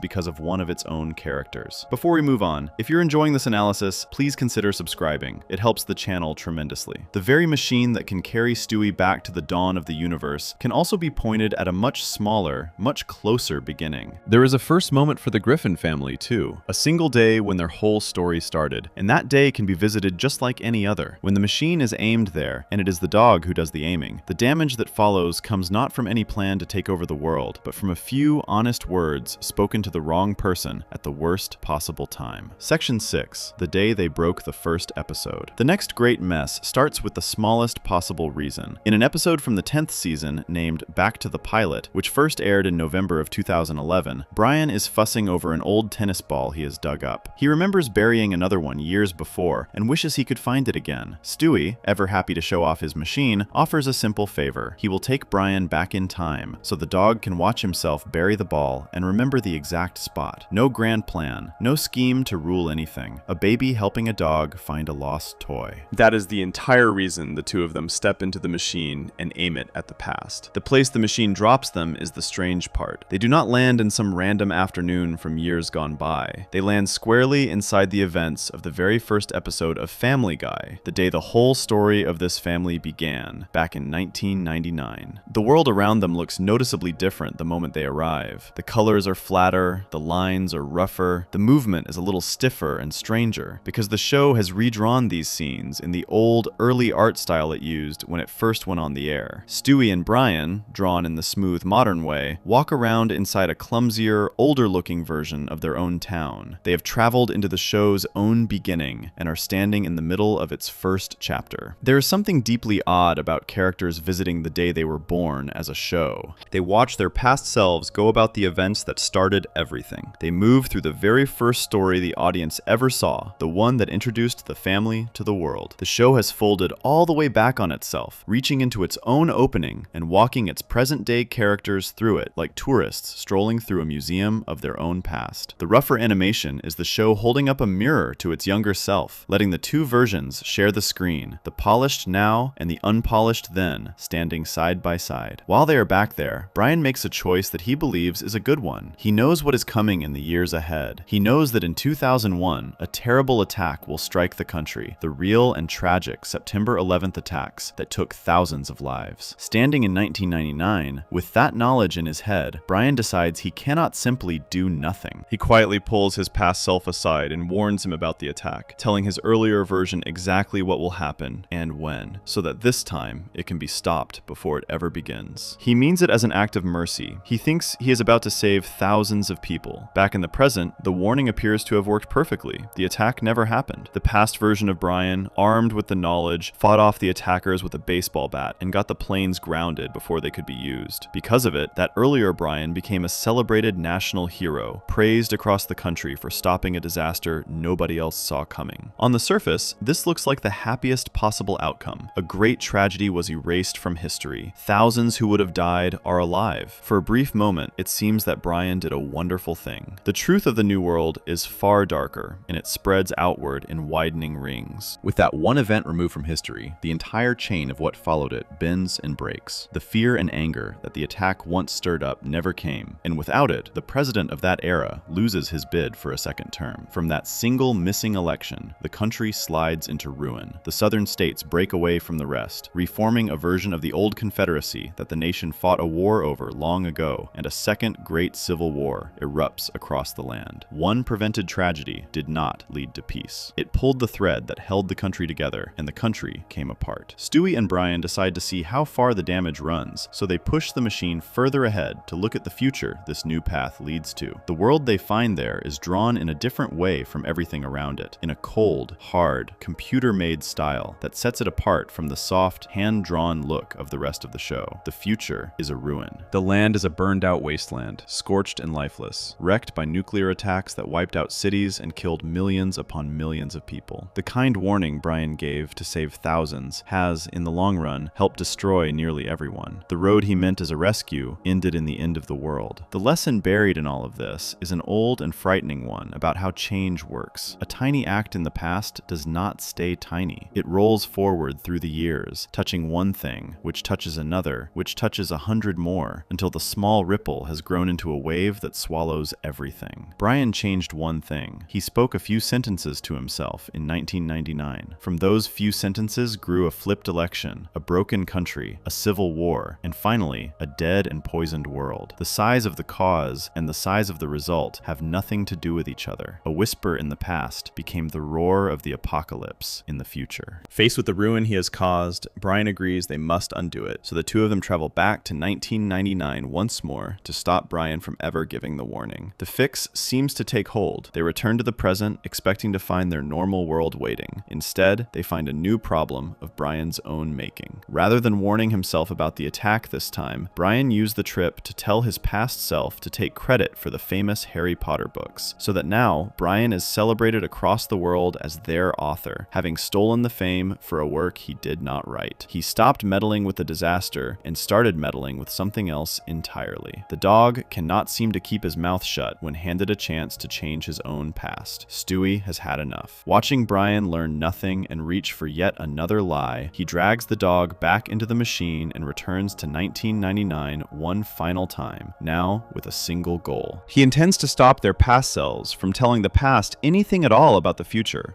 to seal the leak completely and end the endless cycle of fixes that keep making things worse. This last trip is the one that breaks the whole situation wide open, because Stewie and Brian are no longer the only travelers trying to reach that moment. The same instant in 1999 fills up with copies of themselves. Around 50 different versions of Stewie and Brian, each one come from a different, ruined or warped future, all converge on the exact same spot in the past, every single pair trying to stop the others from interfering. The two characters the audience knows are suddenly standing in a crowd of their own duplicates, each pair the survivor of a different broken timeline, each convinced that they are the ones who must set things right. The single moment buckles under the weight of so many of the same two people crammed into it at once. The crowd of duplicates is a parade of every wrong turn time could take. One Stewie among them has grown a pair of female breasts. One pair of them is trapped inside spinning barber poles, doomed to turn round and round with no way out. Another pair is dressed head to toe in banana costumes. One of the Bryans has had his throat cut. Each twisted version is a snapshot of a different disaster, a different timeline gone sideways, all of them gathered in one room like a gallery of nightmares, every figure proof of yet another way the trips through time could end in horror. Drowning in copies of himself, the original Stewie takes charge in the strangest way imaginable. He gathers all the future versions together and makes them hold a vote on whether they should prevent the 2001 attack at all. Hands go up, hands stay down, and when the count is done, the majority has voted no. Having settled the matter by show of hands, Stewie orders every version present to stop telling the past about the future and to return to their own times, and one by one, they obey and disappear. A choice about whether to change one of the darkest days in real history gets decided by a crowd of cartoon duplicates taking a vote, the way a class might vote on where to go for a field trip. With the duplicates sent home, Stewie finishes the job. He takes his own Brian back to a minute before their past selves first arrived, and forces those past selves, at the point of a gun, to climb into the machine and go back to the present, ending the chain of meddling at its source. In the scramble, the arriving Brian even takes a shot to the leg before they fall in line. Once the past pair is sent home, the entire altered timeline collapses and ceases to exist, and the versions of Stewie and Brian who lived through the broken world wink out along with it, erased because the path that created them no longer runs. The note the episode ends on is a heavy one, and it is the reason this story is among the most talked about and most uncomfortable the show has ever made. With the proper history put back in place, the terrible attack happens again, exactly as it did in the real world, and the show frames its two heroes as relieved and even pleased that things have returned to the way they were, attack and all. The humor sits right on the edge of a real and recent tragedy, and the show steps right up to that edge on purpose, using one of the darkest days in living memory as the punchline to a time travel adventure. The episode earned a great deal of shock and discomfort for exactly that reason, and it has stayed famous for how far it was willing to go. Looking at the whole thing from a step back, the craft on display is striking. The show rebuilt its own first episode in the old art style, threading its actual history into the body of the story. It painted the broken future in cold computer animation to make it feel alien and wrong. It stacked two of the heaviest ideas in all of time travel into 1/2 hour: the tiny change that grows into the end of the world, and the dozens of versions of the same people all crowding into a single instant. The same machine that once lit the spark of the entire universe is here pointed at a far smaller beginning, the family's own first day, and proves that this beginning is just as easy to rewrite, just as fragile, just as open to being broken by a few careless words. Before we move on, if you're enjoying this analysis, please consider subscribing. It helps the channel tremendously. The trips so far have all worked the same basic way. The travelers leap to one chosen moment, change something there, and watch the change spread. The next disaster comes from a completely different kind of mistake. Instead of jumping to a single point in the past to tinker with it, the flow of time itself gets knocked loose and begins to run the wrong way, dragging the whole world backwards second by second, hauling the baby ever closer to the moment of his birth, and then toward the moment just before it, when he would slip out of existence entirely. Section 7. The World That Ran Backwards. The 11th season holds an episode the show was proud enough to dress up as a milestone, promoting it as the 200th episode, even though, by the true order it aired in, it landed a little earlier than that count. account. Its name is the cleverest hint of all about what is inside it. The episode is called Yug Ilimaf, which is simply the show's own name, Family Guy, written backward. The title runs in reverse because the whole episode does, and the disaster at its heart comes not from any grand plan to change history, but from the dog quietly borrowing the time machine for the most selfish little reason imaginable. Brian, it turns out, has been sneaking off with Stewie's machine to impress the women he dates. His trick is to whisk a date back through time to witness a famous moment from history, the kind of thing no ordinary man could ever show a girl. He carries them off to see great events, dramatic moments, the sort of sights meant to dazzle. Every one of these secret outings adds to a counter on the machine, a small dial that keeps track of how far through time the device has traveled. The more dates Brian takes on his trips, the higher that number climbs, and the higher it climbs, the more obvious it becomes that someone has been using the machine without permission. Brian panics about getting caught, and his cover-up is what breaks everything. To hide all the trips, he tries to wind the counter backward, turning the dial in reverse to erase the evidence of how far the machine has gone. The machine does not take kindly to the tampering. It breaks down, and when Brian and Stewie climb inside to try to repair it, it bursts apart in a blast, leaving them standing among the shattered pieces. Neither of them realizes right away what the explosion has actually done. By winding the dial the wrong way, Brian has done something far worse than break a gadget. He has flipped the direction of time itself, and the whole world has begun to run backward. The truth comes out in two stages. First, Stewie finds the proof of Brian's secret joyrides and forces the dog to confess what he has been doing with the machine. Then, with the confession barely finished, Stewie glances out the window and sees something that stops him cold. Everyone outside is moving backward. People walk in reverse, cars roll in reverse, the whole street undoing its own motion. Brian catches on a moment later when he watches a neighbor reach into his pocket, take out a coin, set it down on the ground, and stroll away backward, doing the exact opposite of picking up money he found. The plain wrongness of that small action is what makes it real for him. Time is running the wrong way. A world in reverse is a deeply strange thing to witness. Every action plays out as its own undoing. People do not eat, they uneat. They do not arrive, they unarrive, sliding backward out of rooms they were never quite in. Speech comes out as a tumble of sounds, running the wrong direction. Even the little side jokes the show is famous for, the quick gags it cuts away to, begin playing backward, so that the show's own sense of humor folds in on itself and runs in reverse. The entire town is busy unhappening, peeling away its own recent past, one undone moment at a time, with no one but Stewie and Brian aware that anything is wrong. The reversal does not hold a steady pace. It speeds up, racing faster and faster into the past, hauling Stewie and Brian backward through the years at a quickening clip. As they tumble back, they pass through famous moments from the show's own history, all of them replayed in reverse. A long-running brawl with a giant chicken, a fight the show has returned to many times, plays out backward, every punch unthrown. A notorious old scene of the family drinking something that made them violently sick runs in reverse too, so that the vomit comes flying back up off the floor and into their mouths. The show is rewinding through its own greatest hits, undoing its own memories, sprinting deeper into the past with every second that ticks the wrong way. The deeper the rewind goes, the more it begins to undo not just actions, but people and lives. A neighbor who had moved away to another town is suddenly back living in Quahog again, his whole departure unwritten. A baby in the neighborhood, a child who had been born, becomes unborn, slipping back out of existence as the days that led to her birth are pulled away. Closer to home, Stewie watches his own baby teeth ungrow, retreating back into his gums as time peels his short life away from the wrong end. The world is not merely moving backward now, it is actively erasing the things that had come to be, person by person, tooth by tooth. The full horror of it lands on Stewie all at once. If time keeps rewinding, it will not stop at his teeth. It will race right back to the day he was born, and then to the moment just before it, and at that moment, he will be unborn, erased, gone before he ever began, the same fate that already swallowed the neighbor's baby. The clock is not just running backward. It is running backward toward the single point that would wipe him out of the world entirely, and it is speeding up as it goes, leaving less and less time to stop it. As the rewind closes in on his birth, Stewie's own body begins to come apart, along with everything else. The strength drains out of him. He loses the ability to walk, his legs slipping back toward the uselessness of a newborn, his small frame regressing toward the helpless bundle he once was. The boy who built a machine to travel through time can can barely hold himself up, dragged backward toward the cradle, and then toward the day he came into the world, growing weaker and younger and closer to nothing with every passing moment. One small detail in the chaos shows just how cleverly the episode layered its idea. As the world rewinds far enough, Stewie notices that his sister Meg suddenly sounds different. Her voice has changed into the one she had in the very first 2 seasons of the show, back before the current actress took over the part, when a different performer gave Meg her voice. The rewind has reached so far into the past that even the show's own old casting has come back, the earlier voice returning as the years peel away. The real history of how the show was made, the swapping of one actress for another long ago, gets folded right into the story, so that the world running backward drags back not only the family's past, but the program's own behind-the-scenes past as well. The crisis reaches its peak at the hospital. Time has now rewound nearly a full year, all the way back to the very edge of Stewie's birth, the moment where he will be unborn for good. He is far too weak to do anything about it himself, barely able to move, slipping toward the point of his own beginning. With no strength left to fix the machine, he is forced to hand the whole task to the one other soul who knows the machine exists, the dog, whose careless cover-up started this entire collapse in the first place. Stewie's fate now rests entirely in Brian's paws. Alone with the broken machine and the world unraveling around him, Brian works out the answer through plain trial and reason. The reversal began when he wound the dial backward, so the way to undo it is to do the exact opposite. He pushes the dial forward, hard, setting off a second blast, much like the first. The explosion knocks him out cold, leaving him slumped and senseless, yet it leaves the machine itself in one piece, and, more importantly, it flips the flow of time back to its proper forward direction. The rewind stops. The undoing ends. Time, at last, begins moving the right way again. Brian comes to with the world set right and time ticking forward as it should, and he races to the hospital as fast as he can. He arrives just in time to witness the moment of Stewie's birth, the baby coming safely into the world, alive and real and restored, pulled back from the very brink of never having existed. The rewind that nearly erased him has been stopped at the last possible second, and the smallest member of the family gets to be born after all, exactly as he was meant to. The way the episode ends ties the whole thing into a perfect knot. At the birth, the family needs a name for their new baby, and they settle on Stewie for one simple reason. They choose it because Brian keeps calling the newborn by that name. Sit with where that name actually comes from, though, and the floor drops away. Brian only knows the name Stewie at all because he traveled here from a future in which the baby is already named Stewie. He calls the newborn by the name he has always known the baby to have. The family hears him, likes it, and gives the baby that name, so the name travels in a closed circle. It comes from the future, where the baby already had it, back to the moment of birth, where it gets handed to the baby for the first time, which is what makes the future name exist in the first place. The name belongs to no original moment. No one ever truly chose it. It simply loops from the future to the past and back, holding itself up with no beginning anywhere along the ring, much like the universe-making blast from before. The very last beat circles back to an older puzzle. Once the newborn Stewie is home, his brother Chris mentions that he could have sworn he heard the baby talking. Lois waves the idea away as ridiculous, the notion that a newborn could speak. The show winks once more at its oldest unanswered question, the one about who can hear the baby and who cannot, dropping it in right at the end as a small reminder that even after a whole world ran backward and came forward again, that knot is still tied as tightly as ever. Stepping back, the cleverness of the episode is hard to miss. The show built a believable backward world through careful sound and motion, ran its own famous scenes in reverse, turned its side jokes inside out, and even reached back to bring an old voice home, all in service of one rare and difficult idea. Many stories play with travel to the past or the future. Very few try to show time itself flowing the wrong way, every action undone, the whole world peeling backward toward nothing. The episode earned real praise for daring to attempt it, and for using a milestone moment to try something genuinely unlike what the show usually does. It all settles back into the same long pattern this town keeps repeating. The machine that once set off the birth of the entire universe, and once reached back to rewrite the family's own first day, has here flipped the very direction of time, and come within a heartbeat of erasing the baby from existence. Yet again, the smallest and most overlooked member of the family is the one whose life hangs by a thread. Yet again, he is saved at the final possible second, and yet again, the danger comes not from some great enemy, but from a careless act by by someone close to him, a dog telling a small lie, a number wound the wrong way, nearly costing a child his entire existence. Before we move on, if you're enjoying this analysis, please consider subscribing. It helps the channel tremendously. This time, the dog's blunder nearly wiped out the baby, and the dog set it right with his own 2 paws. A later day turns those roles completely around. On that day, the one who dies is Brian himself, struck down for real, his body gone, a funeral held, the family left to grieve a loss they believe is final. And the only thing in the whole world that could ever open a door back to him is the very same troublesome machine that has caused so much chaos already. Section 8. The Death That Would Not Stay. By the 12th season, the time machine has caused so many close calls that even Stewie has had enough of it. The episode named Life of Brian opens on yet another mess, with Stewie and Brian fleeing through the past in jeeps, chased by angry Native Americans. Brian explains the cause of it. On an earlier trip to Jamestown, the two of them handed the Native Americans guns, and those guns were used to wipe out the European settlers, leaving the Native Americans in charge of all of America. The whole shape of history has been twisted by their meddling. Stewie finds his way home blocked, his return pad shot to pieces by bullets, so the two of them slip over to the version of their own house that exists in this changed world, borrow the time machine and pad belonging to the other version of Stewie living there, and use it to go back and undo the damage. As soon as their earlier selves leave the scene, they take the guns back, and the proper course of history snaps into place. Worn down by one near disaster after another, Stewie makes a decision that turns out to matter more than he knows. He is done with the machine. The thing has nearly destroyed history too many times, and he no longer trusts himself with it, so he takes it to the junkyard and crushes the remains until nothing useful is left. The single most important tool in his entire life, the device that can fix any mistake and undo any tragedy, is gone, smashed flat by his own hand. The safety net that has saved him and the world again and again no longer exists. That detail sits quietly in the background, and it is the reason everything that follows feels so final. While they are at the junkyard, the two of them find a street hockey net and bring it home, thinking it would be good for a bit of exercise. They set it up out in the street. The very first time they get it standing, a car comes tearing down the road, out of control, and slams into Brian, striking him hard and leaving him badly broken in the road. There is no joke in the moment. The show does not soften it or cut away to something silly. It lets the horror of it land plainly. A sudden, brutal accident happening to a character the audience has loved for years. What comes next is played with a seriousness the show almost never allows itself. Brian is rushed to the vet, where it becomes clear his injuries are too severe to survive. The whole family gathers around him to say goodbye. He holds on just long enough to tell them, in his own quiet way, how much he loves them, and how grateful he is for the life they gave him. And then he dies, there in front of all of them, while they watch. The talking dog, the heart of so much of the show, the one steady friend the baby ever had, is gone. The episode treats his death as a true death, heavy and real, the kind of loss that does not come with a wink. Stewie takes it harder than anyone, and he blames himself most of all. He knows that if he had not destroyed his time machine, he could simply travel back and pull Brian out of the road before the car ever reached him. Desperate, he tries to rebuild the machine from scratch so he can do exactly that. The pieces he needs cannot be found, though. His source for the rare parts has dried up, and without those parts, the machine cannot be built. The one path back to his friend is sealed shut. Stewie is forced to accept the unbearable thing, that Brian is gone for good, and there is nothing his genius can do about it. The family holds a funeral. Friends gather, words are spoken, and the dog is laid to rest. A month passes inside the story, and the grief does not lift. The house feels emptier. Stewie carries the loss like a stone. The show lets real time pass over the wound, the way real grief works, refusing to wave the sadness away with a quick fix. For a long stretch of the episode, Brian is simply dead, mourned and missed, with the family slowly learning to live in the gap he left behind. Eventually, Lois decides the family needs a new dog to help them heal, and they go to the pet store. There, they meet a smooth-talking Italian dog named Vinny, and Peter takes him home. Vinny works hard to win the family over, cooking for them and charming Peter's friends. Stewie wants nothing to do with him at first, still loyal to the friend he lost, and unwilling to let a stranger take Brian's spot. The wall finally comes down when Vinny, hearing Stewie cry, opens up about the death of his own former owner, and shows that he understands exactly what it feels like to lose lose a best friend. Moved by that shared sorrow, Stewie accepts him. By the episode's end, Vinny has a place in the family, and every sign points to Brian being truly, permanently gone. His chair filled by a new dog for good. What happened outside the show was almost as dramatic as what happened inside it. Killing off a character as beloved as Brian set off a storm among the people watching. Fans were furious and heartbroken in equal measure. Petitions to bring the dog back spread across the internet and gathered enormous numbers of names. The writer of the episode later said he received threats over the decision. That is how raw the reaction ran. Behind the scenes, the original plan had been to leave Brian dead and keep Vinny on as the family's permanent dog. The sheer force of the backlash, the petitions and the anger and the grief of an audience that refused to let the character go helped push the show to change its mind and find a way to undo what it had done. The undoing arrives just 2 episodes later, in an episode named Christmas Guy,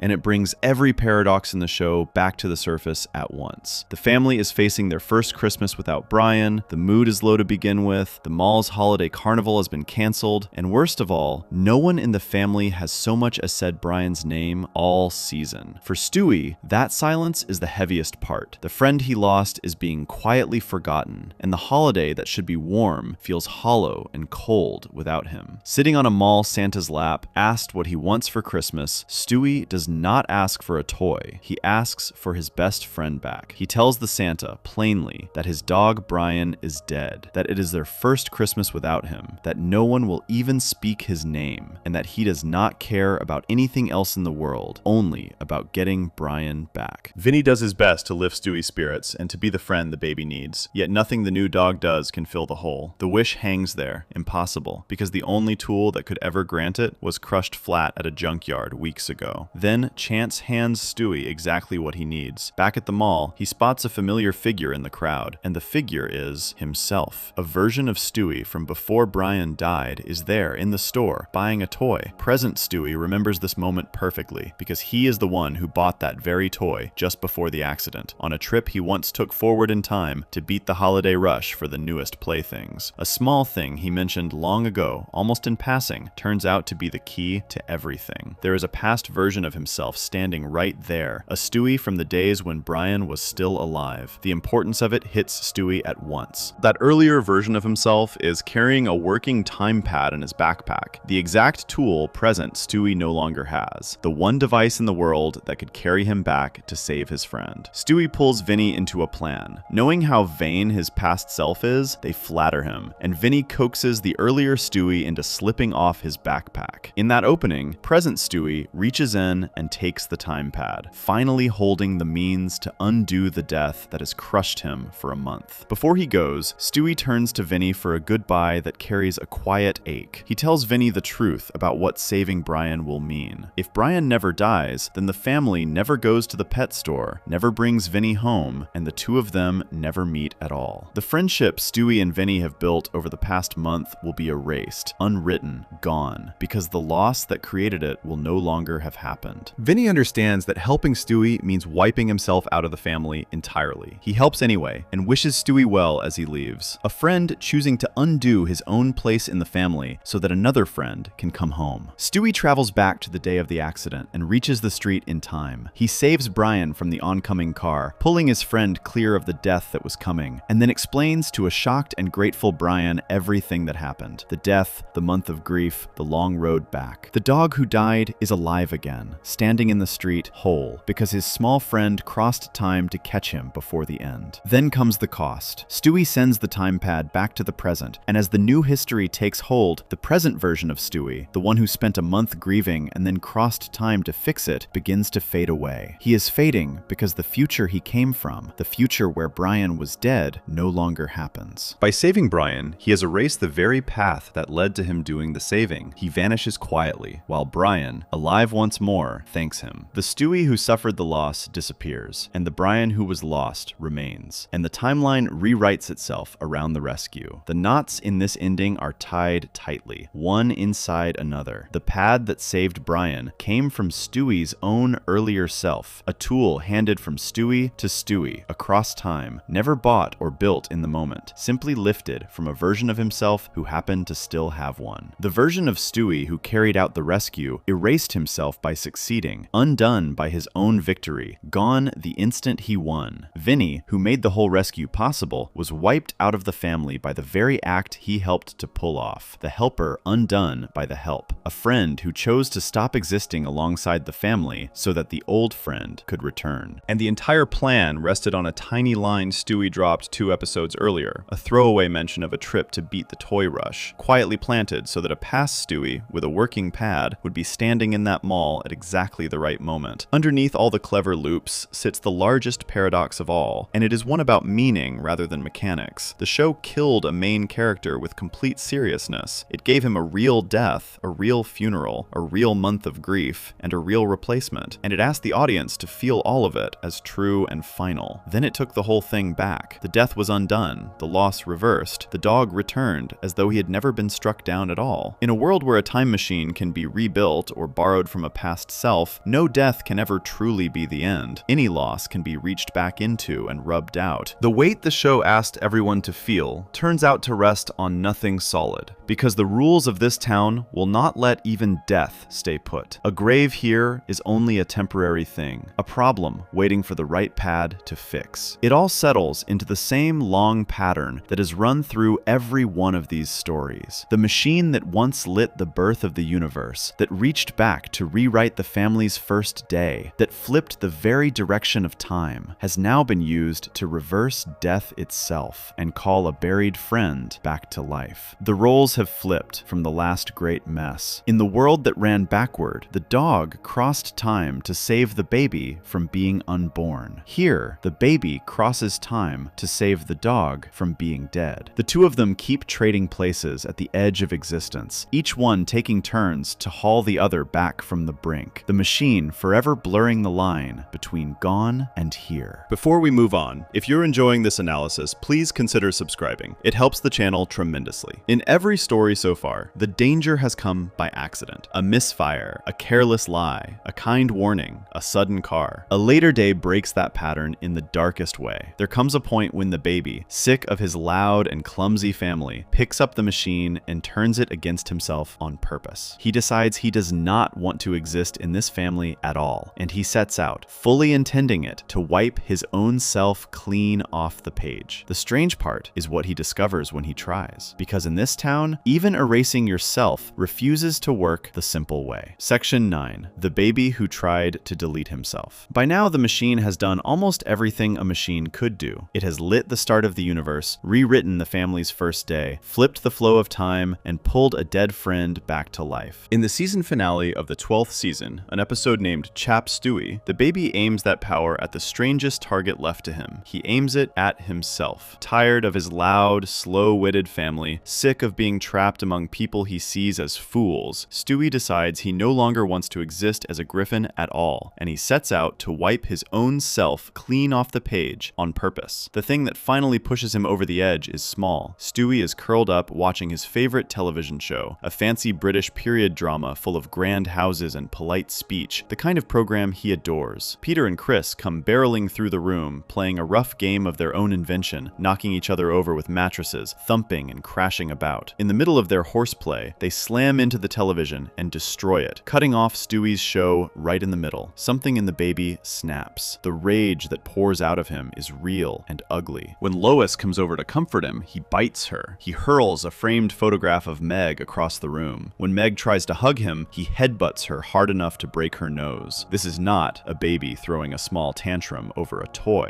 This is a child who has decided, in a white-hot moment of fury, that he cannot stand one more second of life among these people. The destroyed television was the last straw on a pile that had been building for a long time, and now he wants out, completely and permanently. Stewie reveals that he has built a new and improved time machine, better than the one that was crushed at the junkyard. His plan is unlike any trip he has taken before. He does not mean to change a single event or rescue a single soul. He means to erase himself. He will travel back to the time before he was ever born and break up his parents before they can make him, so that he is never brought into this family at all. No more griffins, no more idiots. Simply gone, dissolved out of having ever been by stopping the love that created him. He sets the machine for about 3 years into the past, back to the days before he came to be, and slips into that early earlier time to watch the events that led to his birth. What he finds there throws a wrench into his cold plan right away. His parents, Peter and Lois, were truly and deeply in love. Their bond was real, warm, and strong, the kind of love that does not break easily. To erase himself, Stewie will have to tear that love apart, and the strength of it means the job will be harder than he expected. He throws scheme after scheme at the problem. First, he runs up his mother's credit cards on a pile of embarrassing purchases, hoping the shock will start a fight. The plan backfires when the family simply enjoys the things he bought. Next, he shaves his father's head completely bald, hoping the humiliation will drive a wedge between the couple. That fails too, when his mother kindly reassures his father and the love between them holds firm. Every attack he makes on their bond glances off it. The two of them keep choosing each other, again and again, no matter what he throws at them. The scheme that finally works is a cruel one. Stewie gathers up his father's hidden stash of dirty magazines and gives the whole collection away to a charity store, then scrawls crude, nasty drawings all over the walls of the house. The double blow lands hard. His parents turn on each other in a furious fight, the kind that does not heal, and the fight drives them apart at last. The love that was supposed to create him is broken, and with that love shattered, Stewie's existence in the Griffin family is erased. He has done it. He has unmade himself. What happens next upends the entire point of his plan. By every normal rule of how this works, erasing the moment of his making should mean he simply ceases to be, fading into nothing, gone without a trace, exactly the empty silence he was chasing. Instead, Stewie opens his eyes and finds himself a baby again, lying in a crib in a completely different home. He has been reborn into a wealthy British family, living in a grand and stately manner, the very kind of fancy household from the period dramas he loves. He works out his own explanation for it. His soul, he figures, was simply passed along to the next baby being born at that exact moment in time, sliding from one crib into another rather than blinking out. Pause on that explanation, because the show is making up a brand new rule of the universe in a single breath. Faced with the question of where a person goes when they erase their own birth, the show decides that the soul does not disappear at all. It relocates. It slips into the next available newborn and carries on, memories and all. Self-deletion in this town does not delete anyone. It simply moves them to a different family. The most final act a person could attempt, the choice to never have existed, gets quietly downgraded into a change of address. Stranger still is what Stewie keeps. He carries every memory of his old life into the new one. He remembers the Griffins in full, remembers his mother and father and his brother and sister and his dog, remembers a whole childhood spent in that house. In the new world he lives in, none of that ever happened to him. He was never their child. He has no blood tie to them at all, and never did. Yet the memories sit there in his head, clear and complete, a full record of a life that, in this timeline, belongs to no one. He remembers a past that has been unwritten, holding tight to a family that, as far as the new world is concerned, was never his. The rich British life glitters at first and then goes sour. There is money, a beautiful house, fine clothes, the trappings of a grand life. The shine fades quickly. His new older brothers are sharp-tongued and genuinely cruel, far cleverer and far nastier than the warm, dim family he ran from. Rather than being loved by his new parents, he is handed off to be raised by the household staff, kept at arm's length, treated as one more duty among many. The family he chose turns out to be colder and harder than the one he fled, and slowly, painfully, Stewie begins to miss the Griffins. The idiots he could not stand start to look, from this distance, like the people who actually loved him. He decides to undo what he has done. His new father happens to be a professor at a famous English university, and Stewie sneaks into the university's laboratory, where he scrapes together the parts for another rough time machine. With it, he sets out to repair the damage, to mend his parents' love, and find his way back to the family he now understands he wants. The baby who built a machine to erase himself builds a second machine to bring himself back, chasing his way home to the very life he tried so hard to destroy. He travels back and comes face to face with the version of himself from the original timeline, the Stewie who still belongs to the Griffins. The two of them stand together, two copies of the same baby, working side by side toward the same goal. He tells his other self about the cold, lonely life his plan led to, about the cruel brothers and the absent parents, and the home that never felt like one. Together, the two Stewies set about fixing the thing that broke. The pair of them remind Peter and Lois how much they love each other, working to patch the wound that tore the couple apart, rebuilding the bond that leads to Stewie's birth into the Griffin family. The love is mended. The path back to the proper world opens up as Stewie says his goodbyes to his other other self, the episode closes on a few dark and odd beats. A stage light from one of Peter's public access television tapings falls and kills the British version of Stewie, so that one copy of the baby dies, while the other heads home. Back in the proper timeline, the original Stewie is simply glad to be a griffin again. The closing gags land lightly. Chris admits he spent the entire 3 years working through his father's hidden magazine collection, and a member of the British family arrives to take revenge on Stewie for a wound he caused back in the past. Underneath the adventure sits a knot that should not be able to exist at all. To erase himself, Stewie first had to live long enough to grow up, build the machine, and travel back. If he had truly succeeded in erasing his own birth, then he would never have existed to grow up and build the machine and travel back to erase his own birth in the first place. The plan eats itself. It is a loop that cancels its own beginning, an action that removes the very person needed to perform the action. By the plain rules of cause and effect, the whole thing simply cannot happen. The show feels the problem coming and refuses to let it collapse, patching the hole with the made-up soul transfer trick so that Stewie can erase himself and still be around to regret it. The deepest crack of all opens up when this episode is set beside an earlier one, because here the show quietly shatters one of its own grandest rules. In the episode about the Big Bang, the show declared, plainly and as a matter of life and death, that if Stewie ever stopped existing, the entire universe would come apart. His existence, that earlier story insisted, is the thing that set off the blast that created everything. So without him, there is no blast, no universe, nothing. When his brother tried to prevent his birth in that story, reality itself began to crumble, the world blinking out piece by piece, the stars themselves at risk. The stakes could not have been higher. No Stewie meant no universe at all. Here, in this episode, Stewie prevents his own birth on purpose, the exact thing that nearly destroyed all of creation before, and none of that happens. No ripples spread out, no world begins to collapse, no stars wink out. The universe rolls calmly along, completely unbothered, and Stewie simply turns up in a different crib in a different house. The show's own iron rule, the one it built an entire episode around, the rule that Stewie's non-existence unravels reality, is broken here without so much as a sentence of explanation. One paradox is stacked directly on top of an earlier paradox, and the two of them flatly contradict each other. In one story, erasing Stewie ends the universe. In the other, erasing Stewie is barely an inconvenience. This is the town at its loosest, and it reveals something about how little holds it together. The place does not merely break the everyday laws of time and age and life and death. It breaks the very rules it invented in order to break those laws. The grand cosmic stakes of one episode mean nothing in the next. A rule can be carved in stone one year and ignored the following one, with no one inside the show ever noticing the difference. There is no solid floor here, and beneath that missing floor, there is no second floor either. Whatever a story needs in the moment becomes the rule for that moment, and the moment after is free to forget it entirely. The whole adventure folds back into the long chain that runs through all of these stories. The same machine that birthed the universe, rewrote the family's first day, flipped the direction of time, and reversed a death, has now let a child erase his own existence and slide his soul into a new life. Once again, the baby sits at the dead center of it, his very existence, the thing being switched off and on like a light. Once again, the show reaches for the biggest idea imaginable, a person deleting himself from reality, and then strolls right past the enormous contradiction it leaves lying in the road. Before we move on, if you're enjoying this analysis, please consider subscribing. It helps the channel tremendously. The most telling part is where Stewie ended up when he wiped himself out. He did not fall into nothing. He landed in another version of life entirely. A different family, a different house, a different world. His soul slid sideways into a fresh crib, as though such a place had simply been waiting for him. That points straight at a far larger truth, one the show stated out loud in another episode. There is not one single world holding one single version of this family. There are endless worlds, countless of them, sitting side by side, each one holding its own griffins, its own Peter and Lois, its own baby, and its own dog. The show once opened a door to those endless worlds and walked the baby and the dog straight through dozens of them, one after another, proving that the family the audience knows is only a single drop in an ocean of others. Section 10. The Endless Other Worlds. The baby's rebirth into a wealthy British family left one big question dangling in the air. When Stewie erased himself, he did not fall into nothing. His soul slid sideways into a different crib, in a different house, in what amounted teleported to a different world. That only makes sense if there is somewhere for an erased soul to go. In an episode from the 8th season named Road to the Multiverse, one of the most loved the show has ever made, the answer arrives in full. There is somewhere to go, and the somewhere is enormous beyond counting. There are endless other worlds sitting right alongside the one the audience knows, and the show throws open a door and walks the baby and the dog straight through a whole string of them. This story belongs to a special little family of episodes the show has returned to many times over the years. They are called the Road episodes, and they always pair Brian and Stewie together for some long adventure away from home. The name is borrowed from a set of old comedy films made between the 1940s and the 1960s, a series of breezy travel movies starring a trio of famous old performers, Bing Crosby, Bob Hope, and Dorothy Lamour. The man who created Family Guy loved those old films and built his own version around the dog and the baby, sending them off on grand trips the way the old movies sent their stars from one far-off place to another. The very first of these episodes, made back in the 2nd season, followed Brian and Stewie as they searched for Brian's long-lost mother. This multiverse story was not even planned as one of those road adventures at first, and it grew into one along the way. There is a quiet piece of history behind the timing of this episode, too. A while before it aired, the writers across television had stopped working during a long and bitter dispute over their pay, a standstill that froze the whole industry for months. The man who made Family Guy stood with the writers and joined the walkout until it ended. Because of that long pause, the season before this one ran entirely on episodes that had been finished earlier and held in reserve. This multiverse story was the first brand new episode the show produced and aired once the writers returned to their desks, which gives it the feel of the show stretching its legs and reaching for something big after being held still for so long. The journey begins at a carnival, where Stewie shows off a strange pig he has somehow created. When Brian asks where the odd animal came from, Stewie reveals his newest invention, a remote control that can jump the two of them between worlds that run side by side with their own. He lays the idea out plainly. There are an endless number of universes, he explains, sitting next to each other on separate planes, and in every single one of them, things turned out a little differently, or wildly differently, from the way they did at home. The remote lets him hop from one to the next, like flipping channels on a television, except every channel is a whole separate reality. Their first stop, Alone, shows how far a single change can ripple. They land in a world where one long, dark stretch of history that once slowed science to a crawl never happened, and so this world raced ahead. It is roughly 1,000 years more advanced than the one the Griffins come from. Flying cars drift through the air. Diseases that still kill people back home have been cured and forgotten. Wonders the family has never imagined are simply ordinary daily life here. From one altered chapter of the past, an entire world bloomed into something almost unrecognizable, and the two of them have only just begun. The tour speeds up from there, and the worlds come fast. They drop into a place where every single person has 2 heads. The whole population doubled at the neck. They land in a world drawn in the rough, rocky style of an old Stone Age cartoon, where even their own speech bends to match the new world's way of talking. They tumble into a version of reality drawn in the bright, big-eyed style of Japanese animation, the family redrawn to fit. Each jump rebuilds the entire look and feel of the world around them. The colors, the shapes, the rules, the way people move and speak, all of it swapped out in an instant. The strange worlds keep stacking up. There is a world where every person is gripped, all at once, by a desperate and urgent need to find a bathroom. There is a world that looks like real filmed life, with actual people instead of drawings. The cartoon family suddenly standing in a place that looks photographed rather than painted. There is a world that appears to be made of small, posable toy figures, moved by hand, a tiny step at a time, jerky and stiff, like a child's playthings come to life. A nod to another show, built entirely out of that kind of animation. They visit a frozen, ancient version of their own town, buried in the Ice Age. They pass through a world that holds nothing at all except a single man far off in the distance, calling out kind compliments to anyone who arrives. They even drop into a blurry, low-quality world where everything looks smeared and unfinished, the picture itself broken. The sheer number and variety pile higher and higher, each one a complete reality unto itself. So many worlds were packed into the episode that some of them did not even survive into the reruns. One of the stops, a version built around a famous newspaper, gets quietly cut when the episode is shown again in later airings, offerings, trimmed for time so the rest can fit.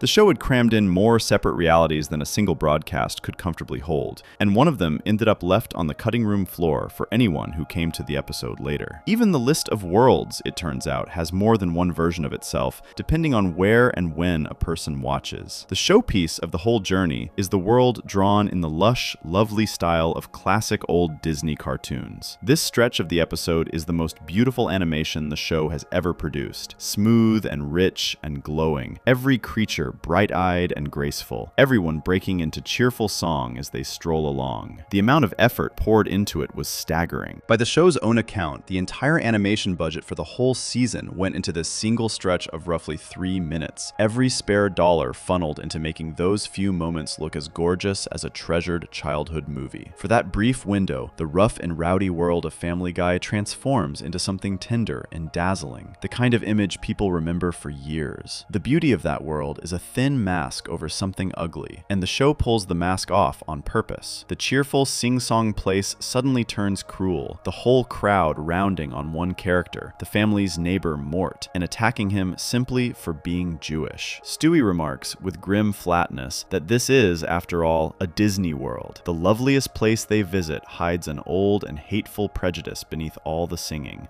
and the show uses the contrast as a sharp, pointed jab at the famous studio whose style it borrowed so carefully. The prettier the surface, the harder the insult underneath, and the show spent its richest, most beautiful moment setting up its cruelest joke. There is a twist to that jab that comes from far outside the show itself, and it is stranger than anything in the episode. In the spring of the year 2019, about a decade after this episode aired, the Disney company purchased the studio that makes Family Guy. The very company the show mocked so harshly, the one it dressed up as beautiful and then exposed as hateful, ended up owning Family Guy outright, along with every insult the show ever threw its way. A joke once aimed at a distant giant now belongs to that giant, and all the jabs the show had made at Disney over the years suddenly sat inside Disney's own vault. The show wrote a punchline at a company's expense, and then, years later, became that company's property. A real-life turn of events that loops back on itself in a way no writer could have planned. Eventually, the hopping lands them in the world that drives the rest of the story, a place where dogs are in charge, and humans are the pets. Dogs walk on 2 legs, run the households, and keep humans on leashes. Brian, finding himself among his own kind in a world built for them, likes it there a great deal, perhaps too much. In a tussle with Stewie over the remote, the device slips from his grip and shatters on the ground. The way home is broken. The two of them are stranded in the one world where dogs rule and humans obey, with no easy path back to the life they left. Needing help, they make their way to the version of their own house that exists in this flipped world, and they meet the dog versions of the entire Griffin family. Every member has a mirror twin here, the roles reversed, the family rebuilt with dogs in the people's seats. Among the household is a human version of Brian, a man kept as the family pet, the exact opposite of the talking dog the audience knows. The reflection is complete, top to bottom, a whole second Griffin family living the same life from the other side of the leash. One detail in that house opens a door onto something dizzying. The dog version of Stewie has, entirely on his own, worked out the very same power to travel between worlds, aiming his jumps with exact directions like an address for each reality. Sit with what that means. If this world has its own Stewie who learned to travel between worlds, and the home world has a Stewie who learned the same thing, then the endless other worlds likely hold endless other Stewies, many of them perhaps capable of the same trick. The question of which Stewie is the real one, the original, the true center, has no answer. Every world holds its own, and each one is just as real to itself as any other. That question cracks open the largest idea in the whole episode. The entire journey rests on the claim that there are endless worlds, each holding its own complete version of the family, the same people living slightly or wildly different lives. If that is true, then the Griffins the audience has followed for all these years are only one set among an endless number of sets. There is nothing special about their world, nothing that marks it as the real one, no reason it should count as the true story rather than any of the countless others sitting beside it. Every version of the family, in every world, believes its own life is the real one and the only one. Each of them is the hero of a story it thinks is the single true story. story, while an endless crowd of other versions thinks exactly the same thing about itself. None of them has any better claim than the rest. The home the audience knows is one drop in a sea with no shore, and the drop has no way of knowing it is only a drop. The way out comes with help from the dog world's residents and from the human version of Brian. The Stewie of the home world had been captured and taken to the pound, where he was about to be put down, and the group breaks him free in time. Together, they find a way to open a path back to their own reality, and the baby and the dog step through it, escaping the world of ruling dogs and returning to the life they came from. The crisis closes, the two of them are home, the adventure behind them. The human Brian does not come with them, and his ending is the part that grows heavier with time. As the door between worlds closes, this human version of Brian, dazzled by the endless possibilities he has glimpsed, sets off to chase a bigger and freer life for himself. He heads out into the world full of hope, and then, in the very last beat, he steps into the street and is struck and killed by a passing car. A bright, hopeful goodbye snuffed out in an instant, played as a quick, dark joke right before the credits. That small, throwaway death lands strangely once it is held up against a later episode. 4 seasons after this one aired, the main Brian, the beloved dog at the heart of the show, would die in the exact same way, hit by a car in that same town. A quick gag tossed off at the end of one episode quietly predicted the single most painful death the show would ever stage, years before it happened. The same fate, the same kind of dog, the same sudden car in the same streets, set down once as a punchline and once as a tragedy, separated by 4 years of episodes. The show rhymed with itself across time without anyone watching realizing. The first car waiting all those years for the second one to give it meaning. Set the two scenes side by side, and it almost looks as if the later death was hiding in plain sight from the beginning, a seed planted long before anyone knew it would grow. This episode turns out to be the key that unlocks the baby's rebirth from the self-deletion story. When Stewie erased himself and woke up as a baby in a British family, that outcome made no sense in a world that holds only one reality. There would be nowhere for an erased soul to land. Set against the endless worlds shown here, the puzzle dissolves at once. His soul did not vanish into nothing, because nothing is not the only option. It slid into one of the countless other worlds that are always sitting alongside his own, slipping from one reality into the next. 2 episodes made years apart, never meant to be read together, quietly agree with each other and explain one another, like 2 halves of a single thought reaching across the gap between them. The episode also widens the whole story to its largest possible frame. The machine and its cousins have lit the start of the universe, rewritten the family's first day, flipped the direction of time, called a dead friend back, and let a child erase and relocate his own soul. This episode pulls the camera back farther than any of them, declaring that there is not one broken town with bending rules. There are endless broken towns, an unending shelf of them, each with its own frozen baby and its own ageless dog and its own loose and shifting laws, stretching out forever in every direction. The single strange place the audience has been touring all along turns out to be one room in a building with no walls and no end. One quahog among a forever of quahogs, each as cracked and rule-free as the last. The craft on display matches the size of the idea. The show summoned an army of different animation styles for this one episode. The rough Stone Age look, the big-eyed Japanese look, the gorgeous Disney look that ate a whole season's budget, the world of real filmed people, the world of little hand-moved toy figures, the blurry, broken world, and more besides. Every kind of animation the show could reach for was put to work, each one building a whole separate reality in a matter of seconds. All of that effort served a single point, that reality is not one fixed thing, but an endless row of variations. And the show proved it by literally redrawing the world over and over before the audience's eyes. The look of the show, the one thing that might seem the most solid and settled of all, turned out to be just one more rule that could be swapped out at will. The deepest knot of all is the quietest one, and it hangs over everything the show has ever done. If there are endless versions of this family, then every choice, every death, every rescue is only one version among countless others where things went the opposite way. Somewhere out there sits a world where Brian stayed dead in the road. Somewhere sits a world where Peter never found his way back to Lois, and the children were never born. Somewhere sits a world where the baby was never made, and the universe quietly ended, exactly as the Big Bang story warned it would. All of those worlds exist at the same time, side by side, every outcome playing out somewhere. another. Nothing the audience watches is ever the only version of what happened, which means nothing in the town is ever truly fixed, truly final, or truly the whole story. Every ending is also unending, undone in 1,000 other rooms down the endless hall. Laid out side by side, all of these knots stop looking like a scattered handful of clever episodes where the rules happen to bend for a laugh. A baby frozen at 1 year old while the world ages around him. A dog too young to have his own son and too old to be alive at all. A child heard and unheard in the same breath. A family erased by one skipped night and rebuilt by one mended one. A baby who lit the entire universe and nearly snuffed it out. A first day rewritten, a world run backward. A death undone. A self deleted and shipped to another family. And an endless shelf of other worlds where every bit of it happens differently at once. Seen all together, the town stops looking like a place where the rules occasionally break and starts looking like a place that was never built on any fixed rules to begin with. What that says about the show itself and about why a place with no solid floor beneath it can still feel, after all these years, so much like home is the thread left to pull on last. If you enjoyed this video essay, make sure to subscribe. Thanks for watching, and I'll see you in the next one.